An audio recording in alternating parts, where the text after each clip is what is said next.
कर्म और नसीब। प्रेरणादायक कहानी। आज की प्रेरक कहानी कर्मा पर आधारित है। यह कहानी है दो भाइयों की, एक बड़ा भाई और एक छोटा भाई, जो दोनों स्वभाव से बिल्कुल विपरीत थे। बड़ा भाई मानता था कि लोगों की मदद करनी चाहिए, सेवा भाव रखना चाहिए, सबसे अच्छे से पेश आना चाहिए, जब जब मौका मिले दान देना चाहिए। छोटा भाई मानता था कि जीवन एक ही बार मिलता है, इसलिए उसे खुलकर जीना चाहिए। जो भी मन हो वह करना चाहिए। नशा हो, डांस बार जाना हो या और कुछ भी जिसमें खुशी मिले, वह हर काम करना चाहिए। दोनों भाई अपनी अपनी मान्यताओं के हिसाब से अपना जीवन व्यतीत कर रहे थे। बड़ा भाई जो भी कमाता उसमें बड़ी मुश्किल से गुजारा कर पाता था, क्योंकि वह जब भी मौका मिलता दूसरों की मदद करता था।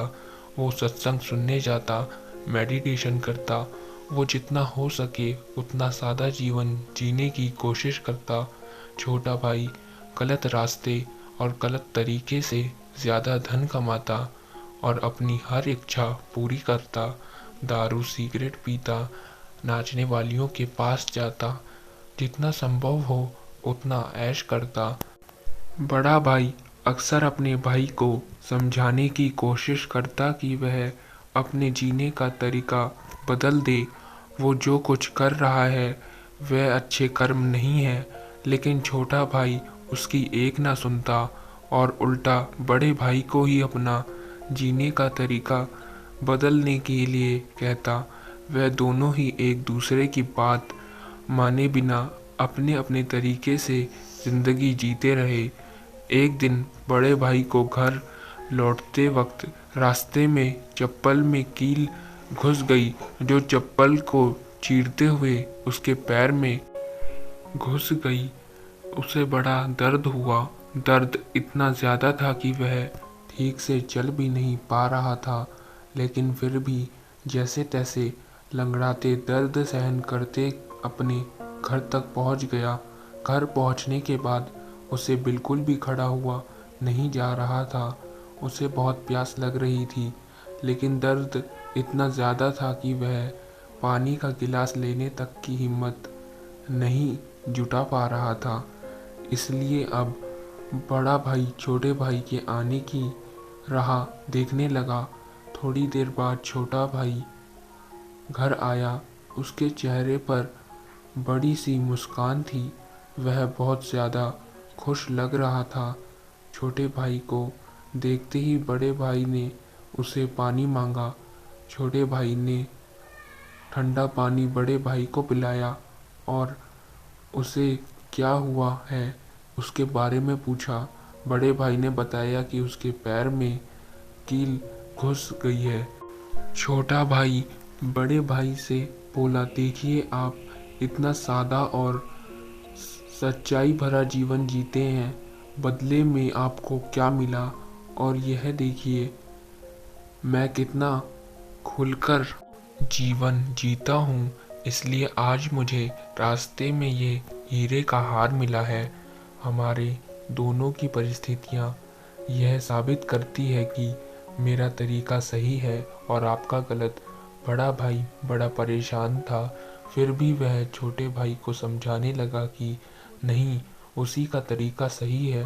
बड़ा भाई कह रहा था कि तरीका मेरा ही सही है, लेकिन शायद कुछ गड़बड़ है, इसलिए हम ऐसा करते हैं कि कल हम दोनों ज्योतिषी को अपनी अपनी कुंडलियाँ दिखाएंगे। वही बताएगा कि क्या दिक्कत है। वह जिस ज्योतिषी की बात कर रहे थे वह बहुत बड़ा जाना माना ज्योतिषी था। उसकी कोई भी भविष्यवाणी गलत नहीं होती थी।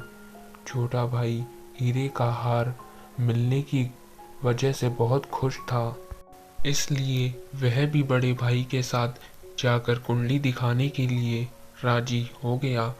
अगले सुबह दोनों भाई अपनी अपनी कुंडली लेकर उस ज्योतिषी के पास पहुंच गए। बड़े भाई ने अपनी कुंडली ज्योति को दिखाई। उस कुंडली को देखते ही ज्योतिषी बोला, बाप रे बाप, किस अभागे की यह कुंडली है, यह तो अब तक मर गया होगा।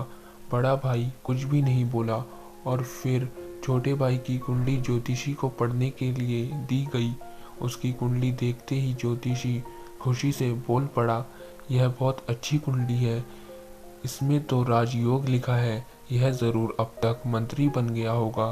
दोनों कुंडली दिखा देने के बाद दोनों भाइयों ने ज्योतिषी से कहा कि यह दोनों कुंडलियां उन्हीं की है और आपकी भविष्यवाणी गलत है, क्योंकि ना ही बड़ा भाई अब तक मरा है और ना ही छोटा भाई मंत्री बना है।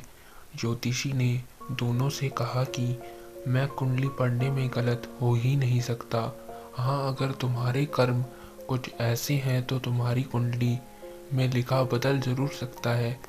ज्योतिषी ने पहले बड़े भाई से और बाद में छोटे भाई से उनके जीवन जीने का तरीका और वह कैसे कर्म करते हैं उसके बारे में विगत से जाना।